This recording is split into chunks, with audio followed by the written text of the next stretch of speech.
मुख्तार अंसारी के छोटे बेटे उमर अंसारी इस वक्त मेरे साथ मौजूद हैं। उमर, किस तरह से लेते हैं जो पूरा घटनाक्रम है? आप लोगों की तरफ से ये पहले आरोप लगाया गया था कि खाने में जहर दिया जा रहा है, क्या कहेंगे अब? हम लोग की तरफ से क्या आरोप लगाना है, मेन तो पापा ने ही ये बात कही, और जिसको जहर दिया गया वो कहे कि हमको जहर दिया गया है। और मेरी आंतें जैसे लग रहा है कोई काट रहा है, बहुत तकलीफ़ में हूँ मैं। और वो साबित भी हुआ कि उनको फिर आईसीयू में शिफ्ट किया गया, उनकी तबीयत बहुत ख़राब थी।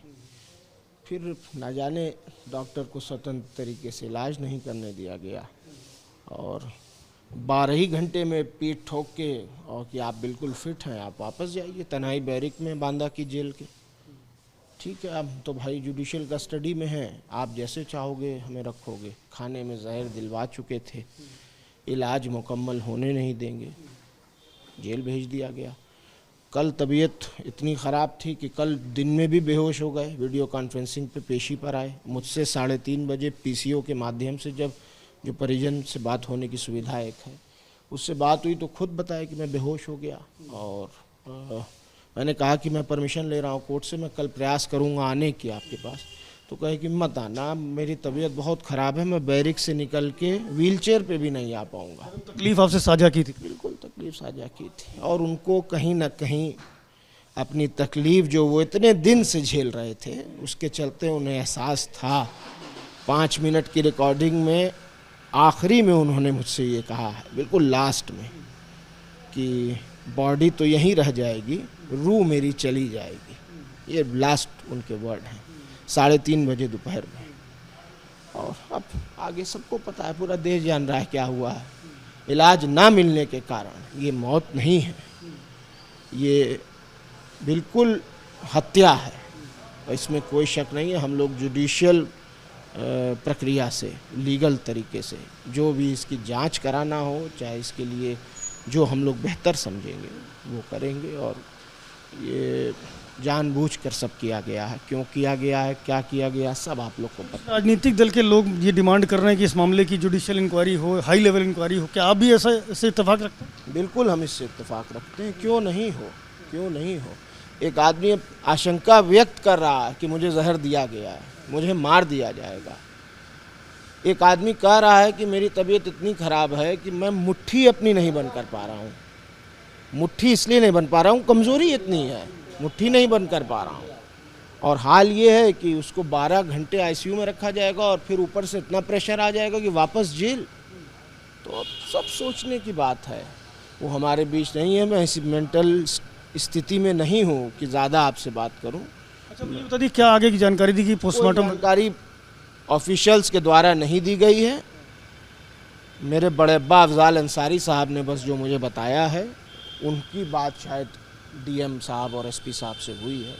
तो जो जानकारी उनको दी गई है उसके मुताबिक पोस्टमार्टम करेंगे मजिस्ट्रेट की निगरानी में, और उसके बाद बॉडी लेकर के साथ में हमारे जो पैतृक हमारा गांव है। अफजाल अंसारी भी आएंगे?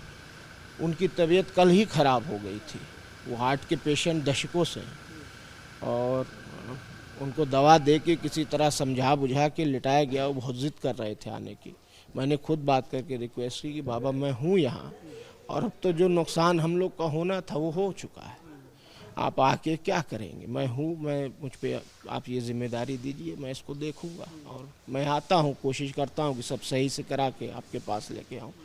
मान गए वो मेरी बात को, रोक दिया मैंने। अब मैं जा रहा हूँ, उम्मीद करता हूँ कि जैसा जैसा सब बात ऊपर से हुई है उस तरह से सब आगे फॉलो। फिर तो आपके बड़े भाई अब्बास अंसारी भी आएंगे सुपुर्द? कि आएंगे, अब आएंगे कि नहीं आएंगे कोर्ट पे डिपेंड है। हम अपनी अर्जी डालेंगे?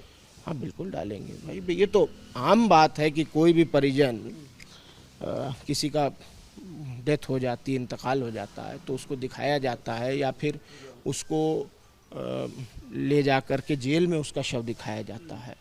तो हम तो डालेंगे, बिल्कुल डालेंगे। अब ये तो मानवता होनी चाहिए खुद प्रशासन को, शासन को, कि वो विचाराधीन बंदी है, वो सजायाफ्ता नहीं है, वो सिटिंग विधायक भी हैं, और मानवता भी कोई चीज़ होती है। भूल जाइए कि वो एक इंटरनेशनल शूटर हैं, भूल जाइए कि वो विधायक हैं, सब कुछ हटा कर भी उनके पिता का इंतकाल हुआ है, मेरे पिता का इंतकाल हुआ है, तो कम से कम हम ये थोड़ी कह रहे हैं कि आप उनको जेल से छोड़ दीजिए कि वो घूमें।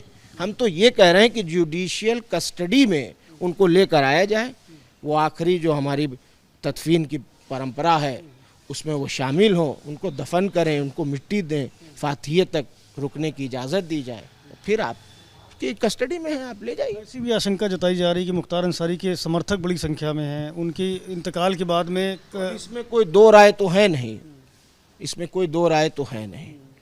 हम लोगों ने अपनी तरफ से सारे चाहने वालों से, मैं फिर अपील कर रहा हूँ आपके माध्यम से, जो भी अंसारी परिवार, मुख्तार अंसारी इनको मानता है, चाहता है, उनसे मेरी हाथ जोड़ के अपील है कि आप लोग संयम बरतिए, आप लोग इस हकीकत को एक्सेप्ट करिए और ये बात ध्यान में रखिए कि हम लोग कोई भी ऐसा काम नहीं करेंगे जो कानून की नज़र में अपराध की श्रेणी में आता हो।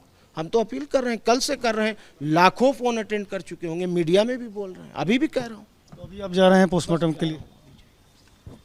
तो उमर अंसारी हैं जो इस वक्त निकल रहे हैं, पोस्टमार्टम की चूँकि कार्रवाई शुरू होनी है और उनकी मौजूदगी के बगैर ये कार्रवाई नहीं शुरू हो पाएगी। ऐसे में उमर अंसारी इस वक्त सीधे बांदा मेडिकल कॉलेज जाएंगे और वहाँ पोस्टमार्टम की जो औपचारिकताएं हैं उनको पूरा करवाएंगे, जिसके बाद जो शव है उसको लेकर के यहाँ से गाजीपुर जाया जाएगा और अंतिम जो संस्कार की प्रक्रिया है उसको अपनाया जाएगा।